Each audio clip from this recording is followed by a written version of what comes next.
Buenas, estamos nuevamente con ustedes.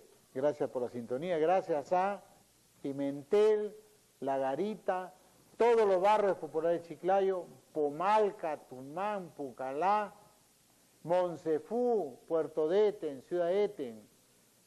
¿De quién me olvido? El centro de Chiclayo, Villarreal, Las Dunas, Tucumán, Mochumí, Lambayeque, Ferreñafe, Pixi, Tres Tomas. ¿Cómo se llama después de...? Ferreñafe está pegado a... No, está pegado a... Pueblo Nuevo. A Pueblo Nuevo. ¿Ahí qué picantería hay en Pueblo Nuevo? La Rosita ahí en Pueblo Nuevo. Ahí estamos, Julio César de Ferreñafano. Bueno, hoy día, gracias a ustedes por esa sintonía. ¿Cómo la medimos? La medimos cuando sorteamos cosas y ustedes llaman y dan su dirección, su teléfono y el sitio de donde llaman. Y hemos comprobado que tenemos una enorme sintonía y que tenemos lo que llaman eso, una extensión, un público muy extenso, muy extendido en casi toda la región Lambayeque, lo cual nos llena de orgullo. Estamos ya celebrando casi los 18 meses de estar en el aire con ustedes, año y medio tratando de hacer un programa de televisión que no repita lo usual, que tenga algunas singularidades y que toque temas que a veces mucha gente le llama profundos y no muy populares, pero hemos comprobado que esa actitud de desprecio que tiene alguna gente, ¿cómo le vas a hablar de eso? La gente entiende, la gente se entiende y le gustan esos temas. Nos lo dicen todos los días, nos llaman por teléfono, a gente que se acerca en la calle y dice que está bien, que es una cosa que necesitaba. Esto, sin despreciar y hablar mal de nuestros colegas periodistas que también se esfuerzan por hacer una cosa original. Nosotros hemos escogido este nicho, esta trinchera, y tratamos de llevarle cosas que instruyan a ustedes y que les den elementos para que puedan jugar otras cosas. Hoy día tenemos invitados especiales y el primero de ellos es el doctor Julio César Sevilla Exebio, Ferreñafano de nacimiento, doctor, tiene el grado académico de doctor, que es un plus que él tiene, es un investigador tenaz y pertinente sobre las cosas singulares de la cultura lambayecana, es un enamorado de la historia, de las tradiciones y de la cultura de nuestra tierra, igual que yo, sintonizo con él, mi tierra me gusta, tenemos unas profundas tradiciones milenarias acá, no tenemos nada de que avergonzarnos, queremos luchar porque nuestra identidad cultural sea la identidad cultural de nuestras tradiciones, de nuestra historia, no la identidad cultural de los patrones, que es la chiclaneidad, que era la borrachera y el disparate. No, queremos que la chiclaneidad, que el lambayequenismo, que los ferreñafanos, que los lambayecanos, que los muchumanos, que los hermanos sientan orgullo de su pasado, de su cultura, porque no hemos sido cualquier cosa. Hemos sido zona en la cual se han desarrollado enormes culturas, enormes horizontes culturales que han logrado dominar a la naturaleza y vivir en consonancia con ella, que es un logro que ahora recién el mundo descubre cuando está luchando por el equilibrio ambiental y la sanidad de las cosas de la vida en el mundo, en el planeta. Julio César, buenas noches. Contigo queremos continuar esa conversación que tuvimos, pero como siempre, tú eres el dueño de la situación. Buenas noches, Tito. Julio, conversamos la vez pasada y fue muy especial cuando tú señalaste el paralelismo o la identificación que había entre las fiestas religiosas, incluso el cumpleaños de ahí en la torre, con la dinámica de la agricultura, el agua, la cosecha, la siembra. ¿Podrías ilustrar nuevamente con esa tesis tuya? El problema es el estudio de lo religioso, y lo religioso tiene dos connotaciones. Lo religioso tiene una expresión de sagrado y una expresión social.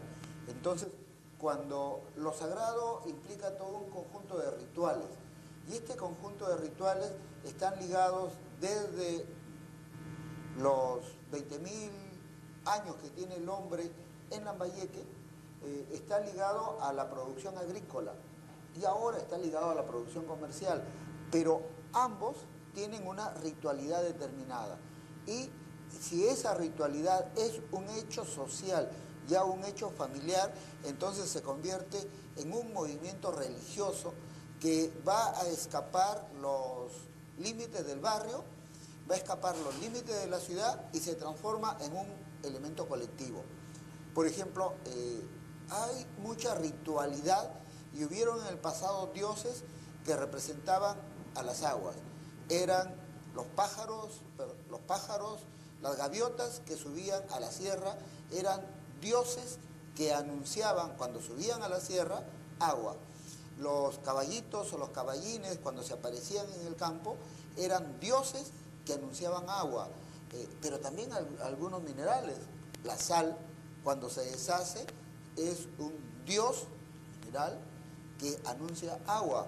Las hormigas anuncian agua. Cuando hay en cantidad, los grillos anuncian agua. Entonces, esos son dioses que dentro de nuestra visión judeo-cristiana no los podemos comprender. ¿Por qué? Porque dentro de nuestra concepción judeo-cristiana establecemos toda una jerarquía, una estructura de la visión religiosa, cuando la visión religiosa en el mundo, cuando se estudia académicamente, solo tiene dos elementos: lo sagrado, que propicia un ritual, y cómo esto sagrado tiene una expresión social. Entonces, cuando el APRA aparece en 1930, enarbola la lucha por el agua también acá, ¿no? Que es fundamental, más que por la tierra, por el agua. Muchos de los dirigentes apristas estaban ligados pues a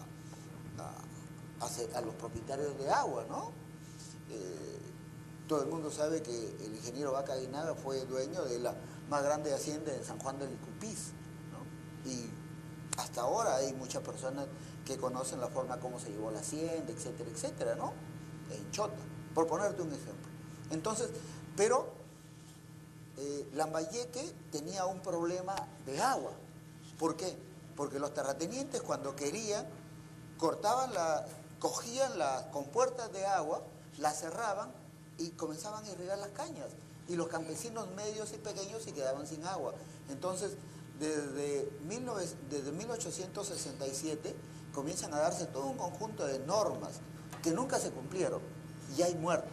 Entonces, cuando aparece el APRA, Víctor Raúl tiene el 21, creo, el 22 de febrero, es su cumpleaños. Entonces, cuando había sequía, esa visión sagrada y ritual se une con lo social. Los campesinos venían al local del partido aprista y le solicitaban que viniera el día 21 y 22 para su cumpleaños, o viniera el segundo día, porque lo celebraba o en Trujillo o en Lima. ¿Por qué? Porque no había agua. Entonces, y coincidentemente, cada vez que venía, había agua. Llovía. Entonces, yo tengo muchos periódicos de aquel entonces, pero me acuerdo del Comunero de febrero de 1960, cuando dice, y llegó ahí a la torre, 3 puntos suspensivos y llovió. Y la lluvia fue tanta que todo el mundo avivaba ahí en la torre. Eso le dio mucha fuerza, una fuerza ritual, pero le dio una convicción. Por eso es que en el campo encontramos muchos campesinos que son apristas por esta visión religiosa y por esta visión social, ¿no? Entonces, ese mismo fenómeno en la colonia se expresaba en el culto a la Virgen de las Mercedes de Morrope, que la llevaban hasta la confluencia del valle del río La Leche, el río Sangana y el río Canchachalá. La parte alta. Claro.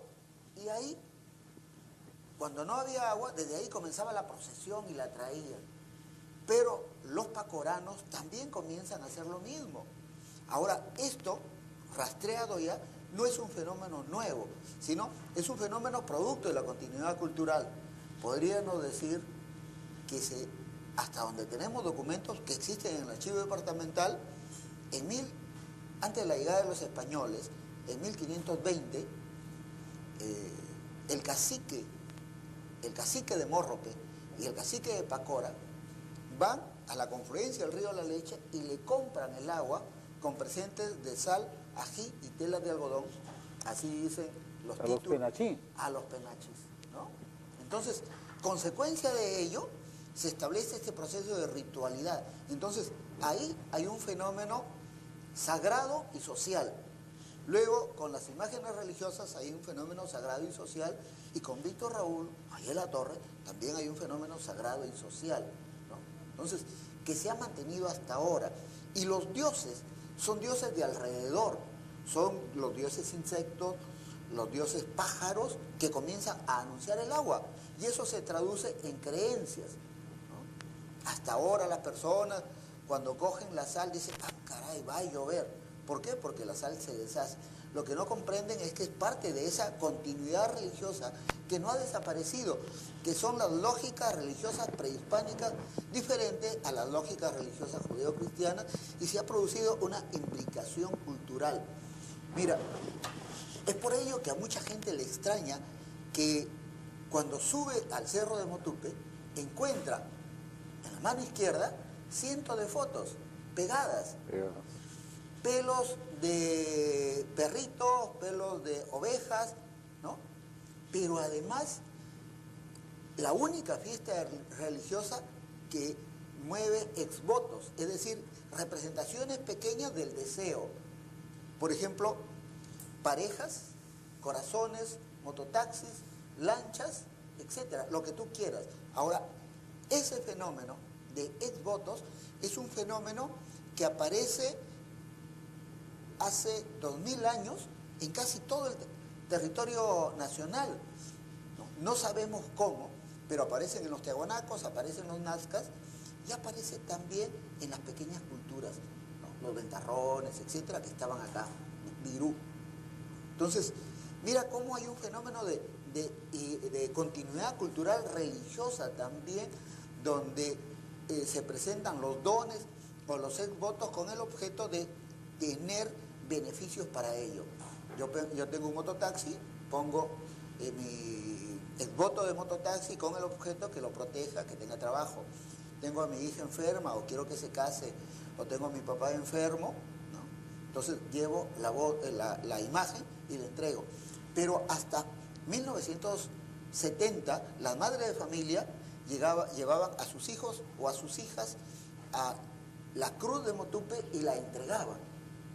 Ah, qué interesante. Y entregaban. Explícale, ¿qué significa eso? Significa que el niño pertenecía a su familia, pero en el alma, en espíritu, pertenecía a la cruz de Motupe. Y se establecía una relación entre el niño y la cruz de Motupe. Consecuencia de ello, hay muchas personas que fueron entregadas. Por eso es que en ellos subyace el proceso de peregrinación. Todos los años tienen que ir a peregrinar. Y cuando se sienten morir, también van a peregrinar. Entonces, ese es un fenómeno de la continuidad religiosa que va desde los moches y probablemente de los virú y probablemente de los salinar y probablemente de los ventarrones. Es decir, hace más o menos 2200 años, ¿no? O sea, hay una continuidad religiosa especial aquí en Lambayeque, que se expresa en la cruz de Motupe, pero además hay otro fenómeno, el fenómeno de la peregrinación de los pueblos adyacentes. En el caso de la cruz de Motupe tenemos la peregrinación de todos los habitantes de la sierra, la peregrinación de gente de Chulucanas, y las personas de Chulucanas peregrinan hasta el día 4, no están el día 5. ¿Por qué? Porque el día 4 la cruz viene de la cueva a la ciudad, ¿no? Y ahí tú ves cientos de familias de chulucanas que han peregrinado, ¿no? ¿Pero por qué peregrinan? Y vienen con sus niños también a entregarles a la cruz. O sea, es un fenómeno que se mantiene 2200 años de entrega de exvotos, pero entrega también de almas. Probablemente en el pasado también fue así, ¿no? Lamentablemente no hay elementos escritos sobre eso. Julio, es fascinante hablar contigo. Eres un hombre culto, un profesor universitario de primerísimo nivel, que realmente prestigias a la Universidad Nacional Pedro de Gallo. Y yo quiero hacerte una pregunta también interesante sobre este asunto. ¿Eso quiere decir que la religión judeo-cristiana es un barniz, que el cuerpo espiritual ideológico de los lambayecanos es prehispánico? Sí, o sea, hay una continuidad religiosa prehispánica que no ha podido ser desestructurada por la religión cristiana, ¿no? Entonces, lo que sucede es que el proceso de modernidad hace que nuestros antiguos dioses nosotros los convirtamos en creencias, ¿no? ¿Por qué? Porque cuando hemos estudiado la teoría de las religiones hemos pensado que la religión judeo-cristiana es la única, pero hay la religión india, la religión china, la religión hindú, y cada una de ellas tiene sus lógicas. Entonces, cuando se ha estudiado las lógicas religiosas en el mundo, se encuentran con dos elementos: el problema de lo sagrado y la peregrinación de lo sagrado, y el problema de lo social. Por eso es que hay imágenes en la iglesia que ya no son sagradas ni son sociales, no se celebran. Te pongo un ejemplo. Si no hubiera sido por el padre Víctor Manuel, la Virgen Santa María no hubiera sido celebrada. Él, cuando trabajaba en Santo Toribio de Mogrovejo, se dio cuenta de esto y dijo: no, señores, 100 hombres el 8 de diciembre van a acompañar a la Virgen el primer año. Hasta luego puso 1000 hombres acompañando a la Virgen. Pero ya no es esa relación sagrado-social, ¿no? Igual, la Virgen de Mochumí, la misma Virgen Santa Lucía de Parreñape, ¿no? El patrón de Monsefú no es el señor cautivo, es San Pedro, ¿no? No lo celebra en esa connotación, ¿no? Entonces, pero en Lambayeque, después de la Cruz de Motupe y después del Señor de los Milagros, tenemos la festividad religiosa más grande, que es el Señor cautivo de Ayabaca. ¿Y por qué el Señor cautivo de Ayabaca se impone? Porque tiene esa connotación mágica y esa connotación social. Por eso es que eso en la concepción judeo-cristiana no se entiende, pero en la continuidad cultural moche y lambayeque sí, porque el moche, por ejemplo, los lambayeques comienzan a adorar al dios Ñailam, ¿no?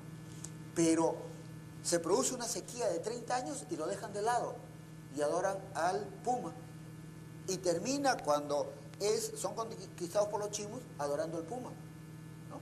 Entonces, mira, son lógicas religiosas, y en esas lógicas religiosas es: Señor, yo te adoro, pero tú también me proteges. Si no me proteges, simplemente busco a otro santo. Por eso es que en las iglesias de los pueblos de Parreñape, Tucumán y Mochumí hay cientos de santos cuyas festividades religiosas han desaparecido, porque ha desaparecido esa connotación sagrada y esa connotación social, ¿no?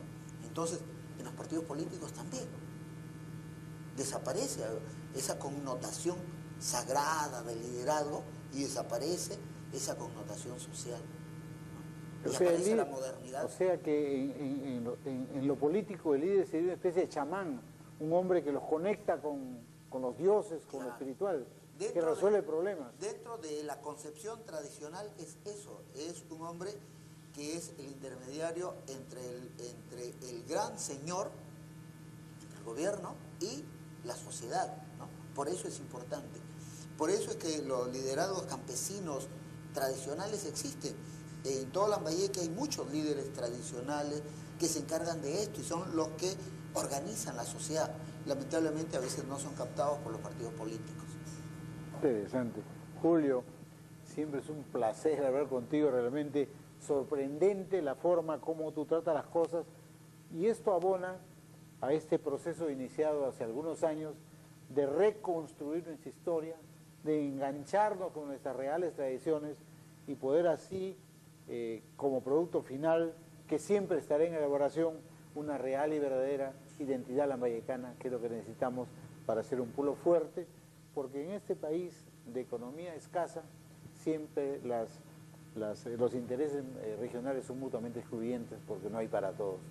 Necesitamos una región fuerte, sólida, que luche por sus intereses, que sigamos ejemplo el sur, donde ellos luchan y consiguen cosas en base a su movilización. Acá un poco que estamos desregulados políticamente por esta crisis de identidad y de liderazgo que existe en Lambayeque hace mucho tiempo. Yo te agradezco mucho nuevamente, y ya casi tenemos un compromiso los miércoles estar haciendo por acá. Gracias, Julio. Muchas gracias, Tito. Una pausa comercial y regresamos con cosas más interesantes. Permiso.